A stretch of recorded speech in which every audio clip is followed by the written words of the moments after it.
In the beginning there was the universe, and a multitude of beings inhabiting it that many would deem to be gods. Tasked by beings beyond the veil of time and space as we know it, gods of naturally born worlds far and wide came together to build the perfect planet. A planet that would hold the essence of light and dark, sky and earth, good and evil. A planet that would come to be called Terraria. Gods had begun. Humanity had all players deep and challenging, different is less likely to get me horribly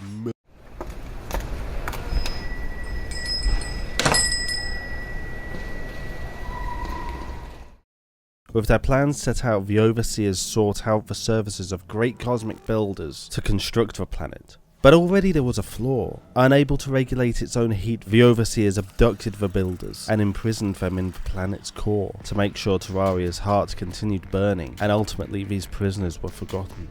The planet's flaw supposedly rectified, the Overseers seeded the world with their own blood, which became slimes and eventually evolved into all life as we know it, even into an all-encompassing mist that enshrouded Terraria, guiding life's development, and which would one day become the race of nymphs.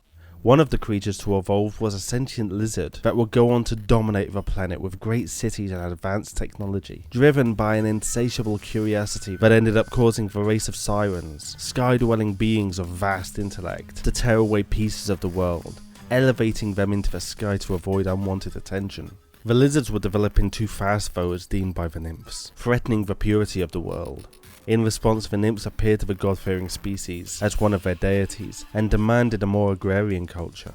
Of course, the lizards complied, but soon dissent grew in their society and splits in their culture occurred, eventually leading to the Great Solar War, where a perpetual darkness fell across the whole of Terraria, and the worshippers of the sun and the moon fought bloody battles that would lead to the annihilation of the race. Taking physical form as penance for their actions, the nymphs led the surviving lizards to salvation underground, and hid themselves away inside a peaceful jungle. Here they grew huge living trees, imbued with their own elemental power, the seeds of which blew far and wide across Terraria. Symbiotic fungus living on the tree roots would share in the power, and grow into the wondrous mushroom biome, complete with sentient mushroom people named the truffles. It is in this time that a species of apes began to evolve sentience and spread across the ruined world the lizards had left. Like the lizards, humanity progressed quickly, but was unhindered by the machinations of the nymphs, and great civilizations rose and fell, including one led by a fierce tyrant, capable of taming the great king slimes. Soon the industrious humans would see revolutions in technology, leading them to the birth of artificial intelligence. Unwilling to share the world with a kind they saw as below them, humanity caused a war to break out with the AI, and each side was inevitably destroyed, leaving a handful of humans remaining, and even fewer of the cyborgs. Agreeing to live a simpler life, the world of man had little chance to recover, as a great terror descended from the sky, corrupting and enslaving everything it touched. The outer god Nyarlathotep had come, the age of cosmic horrors had begun, and the world as everyone knew it was over. In short order, the nymphs ventured out from their jungle to banish this terror, but were quickly washed away, leaving only one high dryad to hold the power of the nymphs. The sirens of the sky are corrupted into vicious harpies, and nearly every creature of Terraria is twisted into an unrecognizable abomination. Enraged by the corruption of the world, the last dryad pours her hate and malice into the jungle, causing it to go wild, becoming an impenetrable fortress that would burrow to the underworld and challenge the forces of hell itself. Inside the fortress, the dryad birthed a monstrosity she intended to destroy the cosmic horror with. But as the hour of her vengeance grew near, she realized how she had betrayed the mandate of the nymphs, and in the end used her creation to defend the last bastion of civilization in the world, the Lizard Temple. Over the eons of Nyarlathotep's rule, his body grows frail and begins to wither.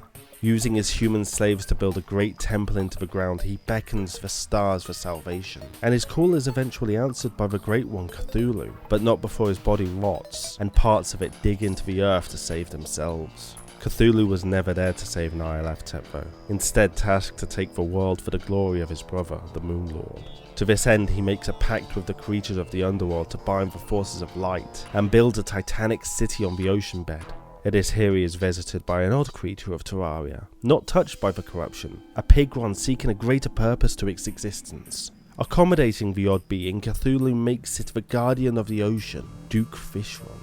It is not long before resistance rises against the Great One, however, and a hero of humanity defeats the false god, dismembering him in lieu of a more permanent solution. The power of Cthulhu prevails though, and his body parts live on, terrorizing all of Terraria's beings. It is this that causes the hero to venture to the underworld and attempt to bind the power of night, inadvertently creating the wall of flesh and sacrificing his own soul to satiate it. Soon a new champion would emerge, and the old hero would guide them to greatness by ultimately destroying the fragments of Cthulhu and the remnants of Nyarlathotep. The champion goes on to achieve many more feats beyond even that of the old hero, returning Terraria to its lost glory and unleashing the elemental powers back onto the world. Their actions did not go unnoticed, however, for the Moonlord watched and created mechanical facsimiles of the fallen titans to destroy the champion. Like all of his other attempts to take Terraria though, this failed, and the Moonlord himself would eventually descend to Terraria. Once more he was thwarted, and this time it cost him his life. But cosmic deities do not merely die, for it was the Moonlord's ultimate aim to turn Terraria into a breeding ground for an army that would burn their way across the stars, achieving universal domination for the terrible Elder God. It may be that the Moonlord is defeated forever, or it may be his essence will reconstitute and Terraria has been granted merely a brief period of peace. Regardless, this is all we know of the legendary world of Terraria, and though there may be many tales still yet to be told, this is where our story ends. Hey everyone, I hope you enjoyed the video. I'm here to say I am coming up on 10,000 subscribers, and also my big 30th birthday at the end of September. So the best birthday present ever would be to hit that target. So if you're not already, I would love so much if you would subscribe for that. And if that's not enough for you, then we've got lots of stuff that I can't tell you about at the moment coming up for when we hit that target. So make sure you subscribe and turn on notifications to keep up with all the new videos and what's happening on channel. And other than that, I just hope you have a great day.